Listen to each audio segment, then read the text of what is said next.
Now, it's common knowledge that most towns of a certain size have a witch, if only to eat misbehaving children and the occasional puppy who wanders into her yard. The tall tales of big fish stories harken back to myths, to legends, to fairy tales. When you start talking about all of that, you're talking Tim Burton.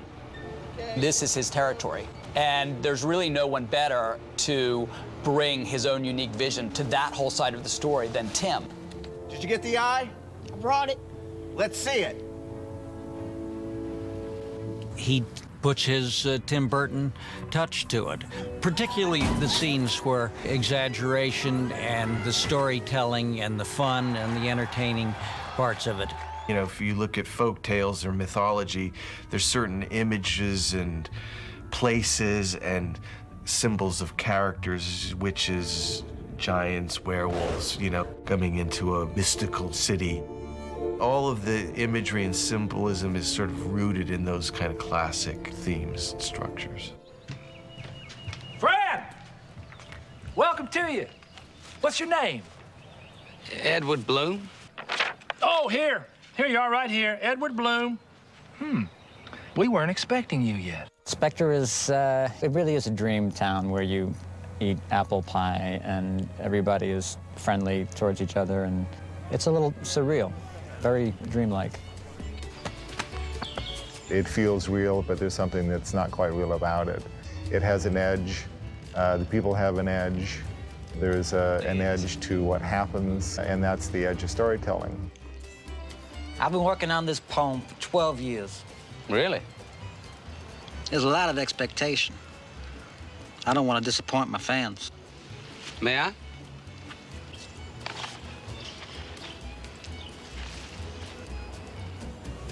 It's only 3 lines long.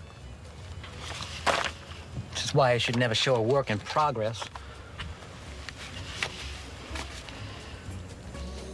And cut. One of the many things that Tim Burton is famous for is the look of his films. And in the case of Big Fish, he called on 3 brilliant Academy Award winners to help him bring his vision to the screen. Our cinematographer is Philippe Rousselot, our production designer is Dennis Gassner, and our costume designer is Colleen Atwood. I meet with Tim, and, you know, he sort of fills me in on what he's thinking about, you know, how he sees the movie. There you go. Early on, I knew what the concept was for Spectre, so I was on the lookout for clothes that had the sort of feeling I wanted. The people are very light, they're very kind of ethereal feeling, and it's romanticized or impressionistic kind of place. Come through a little bit further back than on your marks here. Okay. Just because, like I said, remember, like on yours, it was really close. So just back it up. Yes, a little slower than you might. Okay? Action, guys, go. Where do I have to be then? Yeah, and look, yeah, exactly. It's like you're trying to get in. That's the camera's head. So Oh, yeah, well, maybe that's good. yeah, exactly. And action!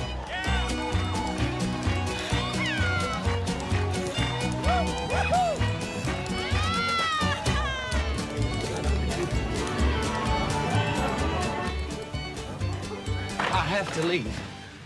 Tonight. Promise me you'll come back.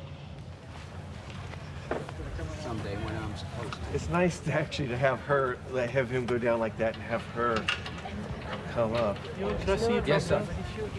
Yeah, we can, Nice. we'll get the camera off, just put it right on there. We'll just leave the crane sitting where it's at. We got to pull the last piece of track. We got marks down, guys? So, and you know what? He'll pick up his jacket somewhere in here.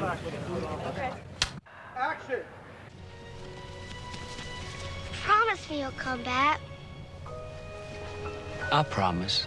Someday, when I'm really supposed to. And action! Jenny's one of the first few characters who actually comes out of the storytelling, the fantasy world, and is real. It's a small part, but very significant. And it is kind of interesting because she has 3 different guises. And action! I was thinking about death and all. About seeing how you're gonna die. I mean, if that was all you thought about, it could kind of screw you up. But it could kind of help you, couldn't it? Because everything else, you know you could survive. Playing a character is like adopting a different skin. I mean, like, you know, the other day I did like 6 hours in makeup or 5 hours in makeup. And it's all these silicone pieces. And it's like basically a patchwork that they submerge your face in and glue and stick it all on. And then they paint you, and then they get rid of the edges. And it's completely torturous, and I don't really know how I did it. But I mean, I did do it, because I have done this before. I was in Planet of the Apes, and I kind of was better at it. But I think it's just a shock to be back in the seat again. The witch's house, they actually found this incredible location of this very, very old house that was in ruins. But the house had no real roof to speak of. The roof, you know, from there up or so in the trees is basically a matte painting. There's not a huge amount of special effect, visual effects. Is that a mark, Daryl? I mean, the question around how to achieve all those shots were quite enjoyable. We tried to do on camera whatever we could achieve on camera. So we've done a lot of shots that on camera, or using very simple tricks of playing with perspective, especially with Carl with the giant. By being creative with camera angles, which Tim is very creative at, you find ways to create the impression that he's really large. The shot where he turns over a car.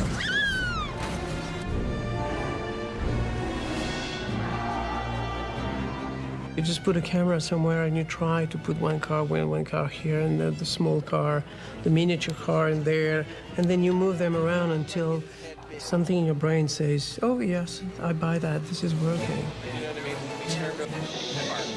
Action! And now! A lot of it was just done by putting him up on a platform. And what we would do to get the perspective correct on him is we determined sort of the ideal height for Carl was about 12 feet tall. So him being 7 feet 6 inches tall, to make him 12 feet tall, it's roughly a factor of 1.6. But we created a number of shots where we used the computer to enhance his size. Here we did quite a bit to this shot. We manipulated the scene around them quite a bit to make the scale of the leaves smaller, the scale on the ground smaller, taking out plants that gave away the scale of Carl. And then Ewan was shot separately. We shot him separately on a green screen and built a ramp that matched the incline of the ground, so that he could walk, you know, and appear to be on the ground, and use that same scale technique for scaling the position of the camera.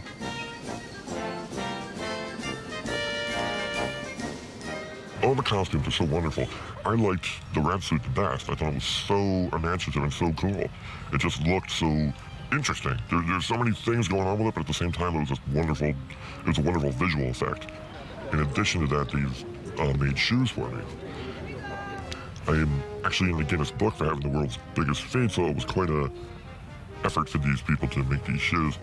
But that's good. Yeah. Good. I saw you over there going. It's always important, even with any of the imagery, that we always rooted it with actors and people that could bring something to it and not be just special effects and all, because it's about human beings. So even when we were doing things, images like that, we always tried to root it in reality. That's why we built, you know, we shot location and did sets and all of that, just so that it had something real and human.